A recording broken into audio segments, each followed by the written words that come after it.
I get all these ideas for videos, and then I look at them a couple days later and I'm like, that idea is not very good. And then I don't do that one, and I wait and hope that I have a better idea of a video that comes along.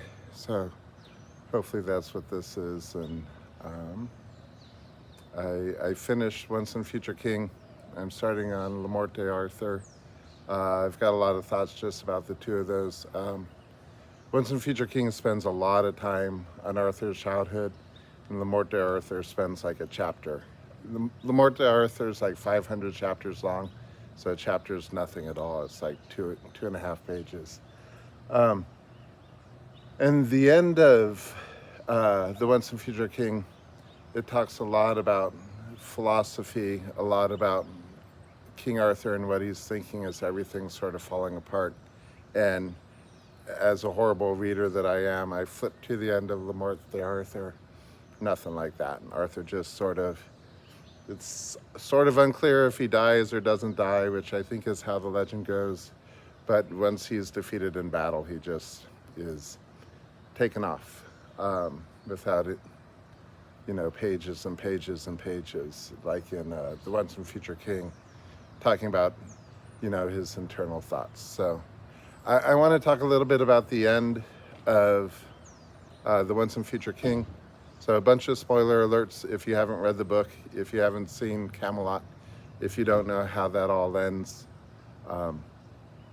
then don't watch the rest of the video. Go and figure it out on your own. And here there's a significant pause so you can, turn the video off and go catch up on what happens at the end of, a story that's only 1,000 years old or so. Yeah, spoiler alert. So at the end, Camelot falls apart and Arthur dies, and the whole kingdom is thrown into war, and Arthur, at least in T.H. White's book, spends pages and pages and pages trying to figure out where he went wrong, trying to figure out if the lessons Merlin had taught him were valid or not. And so he's left, like, there's a lot of questions in the last couple pages, and those questions are what I was hoping to go over today. So the first question he has is, are people decent? Are people good? Are they, is it possible to try and live a moral life, to try and be a good person, or are we sort of doomed to failure? And if people are not decent, then these ideals like chivalry and justice, are they just, children's fantasies, or is it possible to have civility and chivalry and justice in a world where people are bad, And maybe that's the wrong question to ask. I mean, maybe people are not good or bad. They're just automatons. They're just responding to stimulations. They are responding to the environment around them, and we can't hold them accountable, This is a quote from White. Was it the wicked leaders who led innocent populations to slaughter? Or was it wicked populations who chose leaders after their own heart?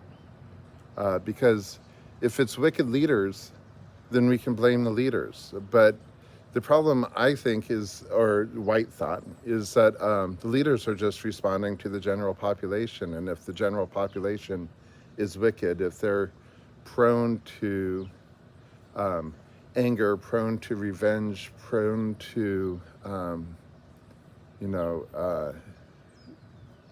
then you can't really blame the leaders. And in war, it's always easy to say, oh, it's the leader's fault and the people are just dragged into it. But if the leaders are just responding to the will of the people, then it becomes a lot more complex. And if wars can be blamed on the population instead of leaders, then it's not Arthur's fault, it's not his enemy's fault necessarily that Camelot fell apart, that it came to war. Arthur says every war is based on history. It's based on our inability to forgive. It's based on past grievances. He says, let us now start with fresh remembrance, rather than live forward and backwards at the same time. We cannot build the future by avenging the past. I think I know White is writing the book in the time that he was alive, and so there's all this philosophy and all this politics that are from the 1900s instead of being from the original legend. But White asks, is war always inevitable between the haves and have-nots? Are those in power always trying to protect that power from those that do not have power? I lost my spot. It says, maybe we should get rid of power, we should get rid of ownership, we should move into a communist sort of situation, but he doesn't think that that's sustainable. He says it's ideal advice which nobody was built to follow, and ideal advice like that is no advice at all. Can we live out our lives like John Lennon's Imagine? That's pretty unrealistic, at least for White it is.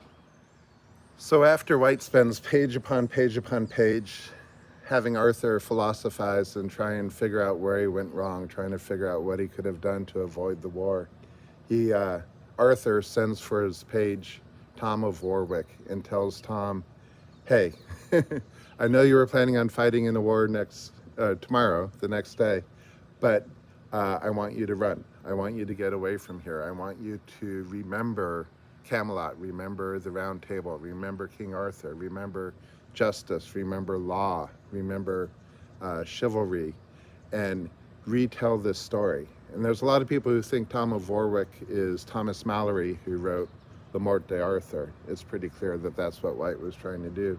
And ultimately for White, for King Arthur, even though there's war, even though there's an end to the Round Table and justice and chivalry, as long as someone can remember it, as long as the story can still be told, then there's still hope.